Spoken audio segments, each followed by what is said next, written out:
My name is Hal Finney, and I'm making this recording for a few reasons. Mostly because I want people in the future to be able to hear my voice and maybe something of my story. I was diagnosed 6 months ago with ALS, and as a result I will be losing the ability to speak, among other things. And so this will be an opportunity for me to talk, and I appreciate the opportunity here to be recorded and to allow people in the future to hear me speak even when I can no longer do so. I was born in Coalinga, California, which is in Central California. My father worked his whole life for a Union Oil Company, and he started off working in some laboratory type position, I think, but he got into management, and he rose up through the ranks of the company. But in order to do that, he had to agree to be transferred a lot in order to get experience in all the different parts of the company's operations. Now, I have two sisters, Kathy, who's 10 years older than me, and Pat, who's 15 years older than me. And my brother Mike is a year younger. So my older sisters had to move around a lot as my dad was transferred. Then when I was born, they were, as I said, living in this small town of Coalinga, but I don't remember it because when I was only 3 months old, my dad was transferred to southern Louisiana, a small town called Abbeville, not far from the Gulf Coast. And we lived there for 6 years, so those are really my earliest memories, and that's where my brother Mike was born. Get a lot of babysitting, particularly from my sister Kathy, who's 10 years older than me. Pat, by the time I can remember anything, was away at college, and then she got married right after graduating, and then moved away. Kathy was great. She was very, very patient with us, and always was really nice. Although I remember one time, this was when I was older, and we had some of our cousins were over visiting. They were all about my age, so Kathy was stuck babysitting all of us, and we just got too rambunctious. So she made us all go out in the backyard, just shut us out of the house. So my one cousin my cousin Kim made a sign. It was like a picket sign saying, "Kathy, unfair to children." And we all had signs and marched around in the backyard protesting her harsh treatment of us. But really, she was very patient, and I really always loved her and how she would help take care of us. Yeah, Mike is actually less than a year younger than me. Our birthdays are 2 days apart, so we are the same age for 2 days every year. And we were always very, very close growing up. Mike is quite tall for my family. He's 6 feet tall now.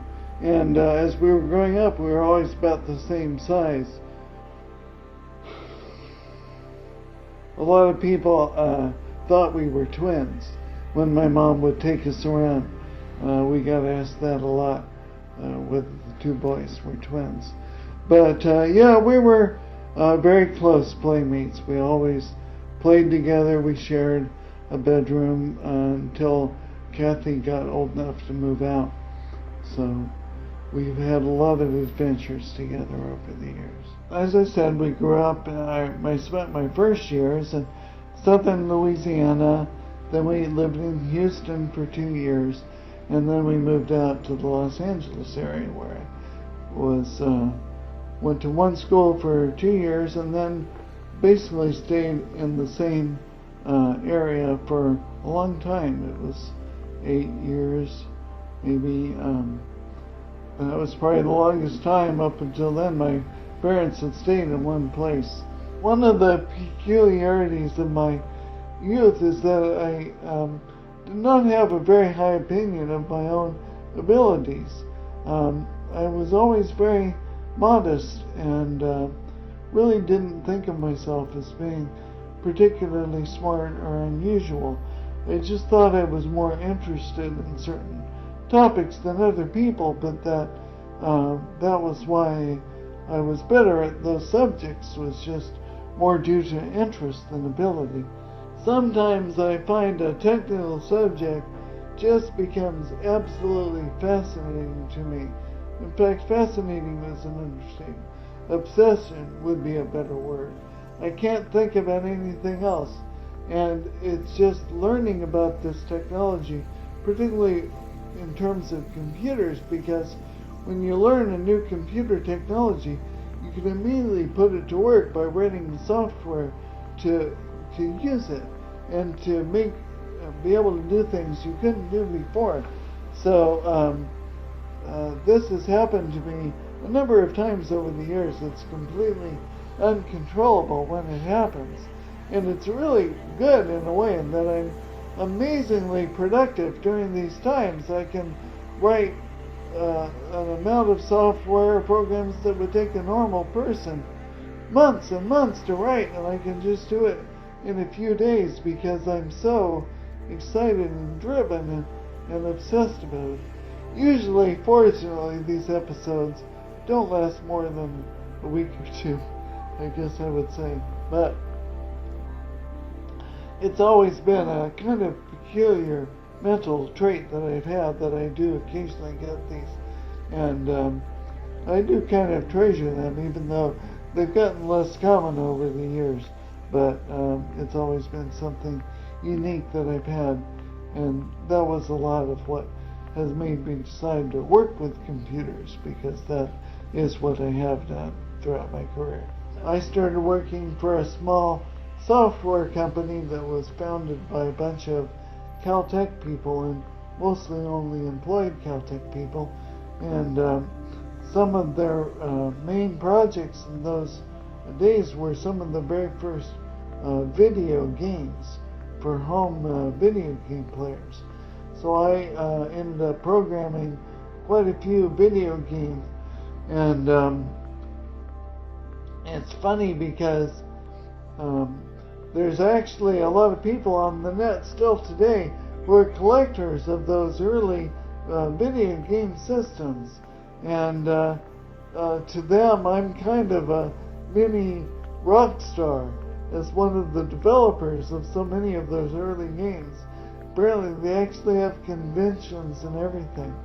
And I've been interviewed a couple of times by people who are into that field. So I only did it for about 4 or 5 years, but that's one of the lasting legacies of that early part of my work career. It's kind of funny, and it was really fun. In those days, nowadays, creating a video game, there's literally thousands of people involved in just one game. But back then, just 1 or 2 guys would do a whole game, start to finish. So I guess we were married about 3 years and decided to start a family. Is that about the time frame? We pretty much had this planned out and pretty much stuck to our plan. Everything worked well. Friends stopped working. We bought a house not far from my sister Kathy's house, just a couple miles away. And she had her son Jason in 1983. Jason was early talker. That's the main point of the story. And about 9 or 10 months he started talking and pretty quickly progressed to long sentences, not just 1 or 2 words like you would expect. We said Jason is doing a lot of talking, and he's really talking in sentences. So the pediatrician says, "Oh, really? Let's hear him say something." And he points to a picture on the wall. And he says, "Jason, what's that?" And Jason says, he says, "That is a picture of a bird on wall." And he kind of talked like that, real slow and halting, but really long sentences. And the pediatrician was flabbergasted. He said he thought he might have said, picture or picture of bird, but he never seen a child at that age who would construct such a long sentence. And he said, in fact, he almost would have thought that we had somehow coached him to memorize that sentence, except he had made one small grammatical error in there. He said bird on wall instead of bird on the wall or something like that. Yeah. But Jason was amazingly advanced boy, and really all through school he's been really, really smart. Jason did math contests as I had done, and he also did well in them as I did. But I enjoyed his so much more than mine, because when I was in them, there was so much tension and pressure from trying to solve problems and so on. So it was hard for me to relax and enjoy them. And I was able to more. I always remember one contest Jason was in, and it was down in Ventura. As far as this whole area, and there had been a written test, and Jason got first place on the written test. And then they were going to have kind of a oral competition for the top 10 winners of the written test, where they would give them questions as they were up on stage, and they would answer them, see who got the answer faster. So the number 10 and number 9 people went up against each other, and then the winner of that went up against number 8, the winner of that went up against number 7, all the way up. Well, Jason was number 1. He had got first place. So he had to go against the best person at doing these oral questions from all of the top 10, who was really good at that kind of thing. So finally he's up there on stage, and they give the question, and the other kids start scribbling furiously on scratch paper. Jason doesn't write anything. He just sits back. He just sits back and stares into space and comes up with the answer. And they had to do like 3 out of 5. Every question was like that. All through the whole thing. Everyone had written out what they were, all the problems. Jason did all of them in his head. And he won. And everyone was totally amazed. They'd never seen anything like that. And they all wanted to come up and meet him afterwards. And so I felt really lucky to have been there and seen that. So after Jason was born and got going pretty good, we had our second child, and that's Aaron. So we had a boy and a girl. Aaron was born in May 9th, 85. So she's about 2.5 years younger than Jason. That age was a little far apart, I think, for them to be really easy playmates. I was much closer in age to my brother, and we had always played a lot. But Jason and Aaron seemed like they had a lot of trouble finding ways to play. They did play together a lot, but they had a lot of disagreements, it seemed like. Erin has always been very, in her own mind, she's very strong, I guess I would say, in her own mind. And as a young child, this came out as a real strong stubbornness. We had a certain number of fights with her, and she was very strong-willed, but she used to like to kind of pretend to be invisible when she was really young, and she sort of mastered the art, and she's still good at it when she visits, so slipping through the house and getting from one point to the other without anyone seeing her. It's quite amazing. And I should say, when I was young, I used to do a little bit of the same thing. When I would get up in the morning, I would like to get into the bathroom and shower before anyone could see me. Erin seems like she's got that even more strongly. But yeah, that was the other thing I was going to say. Erin was a good student, but somehow from like high school on, her report cards never made it home, even though they would mail them to us. Somehow they vanished. I guess she intercepted them somehow. So we had no idea how well she was doing in school. We were worried she was doing kind of poorly. So when it came time to apply to college, I encouraged her to not aim too high, to apply to some good schools, but some lower schools too, because I had no idea where she was coming from. And she did her SAT, and she got a 1590, which is one step from the very highest score possible. And I was amazed. It was like, I didn't know you were smart. So she got into every college she applied to, as it turned out. Fran and I were very permissive, you could say, as parents. We were not very intrusive into our children's lives. I guess that was kind of intentional. Maybe in retrospect you always wonder if you could have done it better. But, you know, we felt like if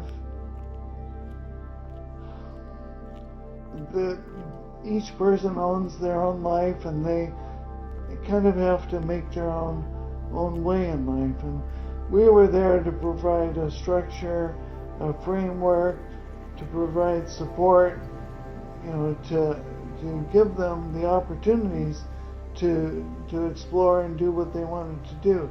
But we didn't really push them, and we didn't pry. I mean, we could have, a lot of parents would have demanded that Erin produce her report cards, things that may seem strange that we just let it go like that. But that was really our philosophy, was that you know, ultimately it's up to each person to find a way in life that works for them.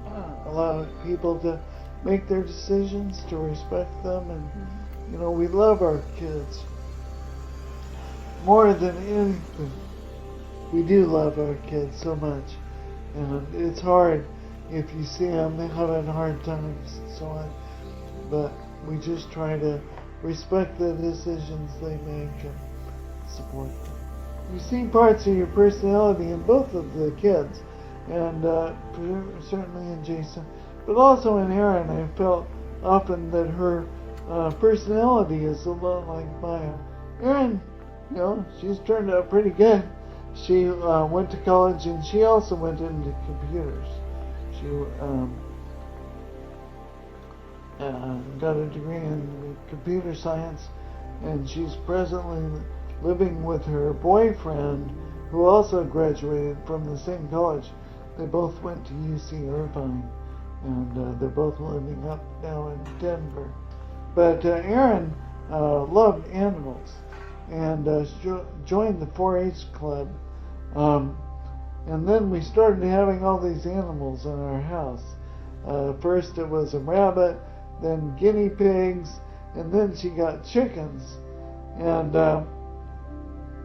I forgot why. I guess we had the chickens loose in our yard.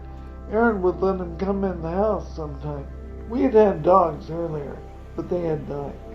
The chickens learned to go through the dog door, so they could actually come in the house.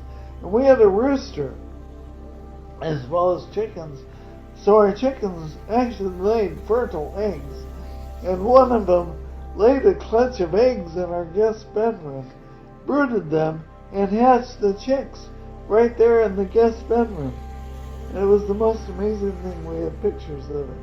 But that was all due to Erin. She really introduced us to some amazing experiences that we would never have had otherwise. She and I went on a trip together to San Francisco after she graduated from high school, I guess, or maybe it was while she was in college. And we had a really good time. Erin also really enjoyed skiing. I haven't mentioned much, but we've skied always over the years, and she and I have always been the main skiers of the family, and that was always something that we've done together and really enjoyed. About that time, I got started on what would turn to be the next phase of my career, which is a rather technical field called cryptography, which deals with basically scrambling data. And the main commercial application is to protect sensitive data on the internet from being stolen. So it's actually a very mathematical field and quite interesting, even as a theoretical, from the theoretical perspective, independent of its practical applications. But it's a field that really fascinates me for that reason. As I was describing earlier, the thing I always love is when there's an intellectual challenge that when you master it gives you practical abilities, and cryptography is an ideal field for that because the intellectual challenge is very great, but the practical applications are very useful and, in my opinion, quite amazing and counterintuitive. So once I started to learn about it, I was really interested, and I got involved with the guy who was developing a cryptographic software program for the internet. I started working with him. He lived in another state, but I would work on his program at night.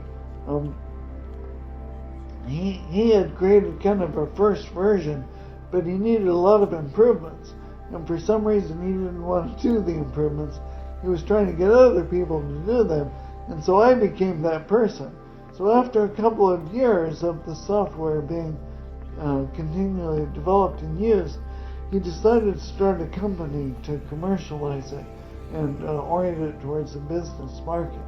So he hired me. At first, he wanted me to move up to the San Francisco Bay Area, Silicon Valley. That was where the headquarters were going to be. But I didn't want to leave Santa Barbara. The kids were in school, Fran was working. We really loved living here. So he finally agreed that I could work from home, live at home, work, do what they call telecommuting, and just travel up to there a few times a year. And that was in 1996, and I basically worked there ever since. It's been great. I can live at home.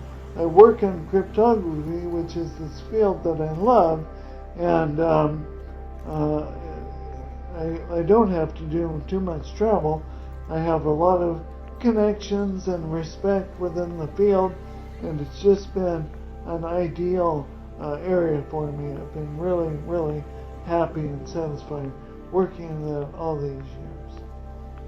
Well, starting about a year ago, I decided I was going to run a marathon.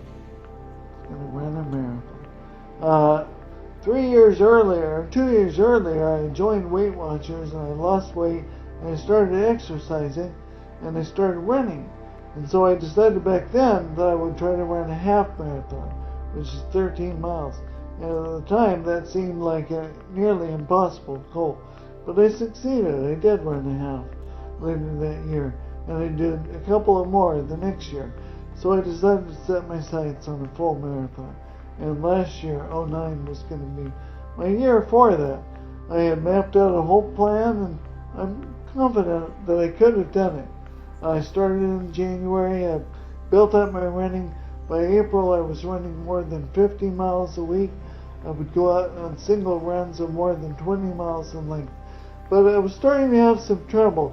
Fran noticed that my speech wasn't sounding right. I was rather annoyed, actually. She was nagging me about it, it seemed like. She would say I was sounding breathless. I'd be like, well, we're jogging, of course I'm breathless. She thought I sounded hoarse. And finally, in May, I noticed my speech wasn't right. Not only with these things, but it was becoming blurred and slurred. Wasn't able to pronounce clearly. So I went to the doctor, and he referred me to the neurologist. We went through a lot of tests, all of which were negative. And finally, they had a test which was positive. So at first, I was really happy. Now we're going to get to the bottom of this. Unfortunately, this test indicated that I had motor neuron problems, and the worst case would be ALS. So he referred us to the ALS clinic in UCLA, which specializes in that disease. At first, we thought it was going to be okay. We met with them there, and the doctor said, "You don't look like an ALS patient." I was still winning, and my speech was better than it is now, a little bit. So we were optimistic. But we came back for another test in August that he thought I might have a different disease.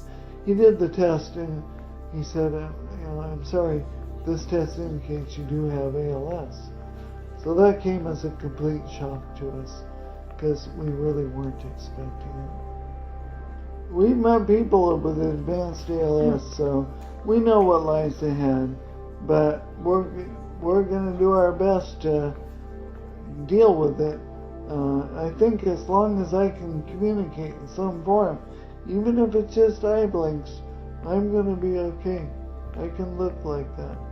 My mind's, as long as the mind is still okay. People use the word soulmates. And I think for us it's more true than most.